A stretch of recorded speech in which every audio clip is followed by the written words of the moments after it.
Hello everybody, for today's video, we will talk about active and passive voice. In sentences about present simple, present continuous, past simple, past continuous, present perfect, past perfect, future simple, infinitive, and modal. In order to better understand the example sentences, let's translate them into Tagalog and Binisaya. Para mas lalong maintindihan ang mga halimbawa na pangungusap, ita-translate natin sa Tagalog at Binisaya.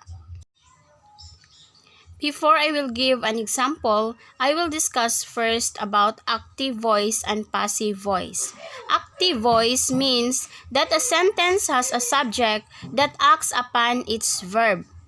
In Tagalog, ang aktibong boses ay nangangahulugang ang isang pangungusap ay may paksa na umaakto sa pandiwa nito. In Binisaya, ang aktibo nga tingog nagpasabot nga ang usa ka tudling pulong adunay usa ka hilisgutan nga mulihok sa iyang berbo. How about passive voice?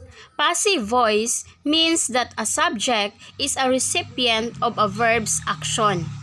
In Tagalog, ang ibig sabihin ng passive voice na ang isang paksa ay isang tatanggap ng pagkilos ng isang pandiwa. In Binisaya, ang pasibo nga tingog nagpasabot nga ang usa ka hilisgutan usa ka makadawat aksyon sa berbo. First, active and passive voice in present simple. Present simple is pangkasalukuyan, kasalukuyan, ngayon.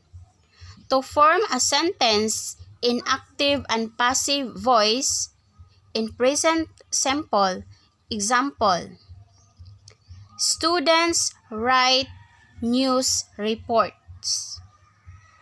In Tagalog, nagsusulat ang mga mag-aaral ng mga ulat sa balita.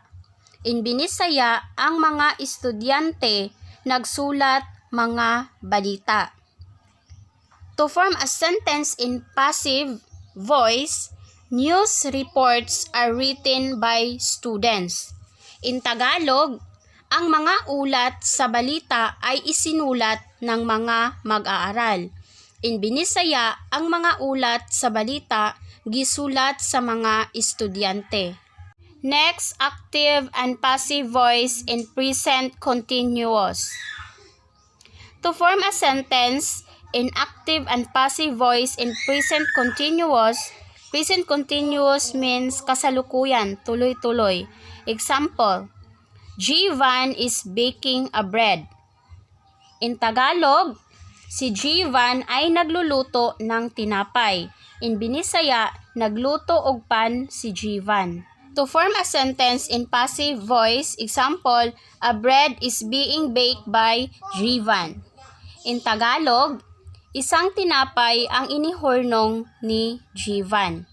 In Binisaya, usa ka pan ang giluto ni Jivan. Next, active and passive voice in past simple. Past simple is nakaraan, tapos na. To form a sentence in active and passive voice, example, the bank hired new workers last month. In Tagalog, kumuha ang bangko ng mga bagong manggagawa noong nakaraang buwan. In Binisaya, nag-abang ang bangko og mga bagong trabahante sa miaging bulan. To form a sentence in passive voice, example, new workers were hired by the bank last month. In Tagalog, ang mga bagong manggagawa ay tinanggap ng bangko noong nakaraang buwan. In Binisaya, ang mga bagong trabahante gikuha sa bangko sa miaging bulan. Next, active and passive voice in past continuous. Past continuous, nakaraan tuloy, means tapos na at tuloy pa ring ginawa. Example, the lady was helping the customer when the thief came into the store. In Tagalog, ang ginang ay tumutulong sa customer nang pumasok ang magnanakaw sa tindahan. In Binisaya, gitabangan sa babayi ang customer sa pagsulod sa kawatan sa tindahan. To form a sentence in passive voice, example, the customer was being helped by the lady when the thief came into the store. In Tagalog, ang customer ay tinulungan ng ginang nang pumasok ang magnanakaw sa tindahan. In Binisaya, ang customer gitabangan sa ginang sa pagsulod sa kawatan sa tindahan.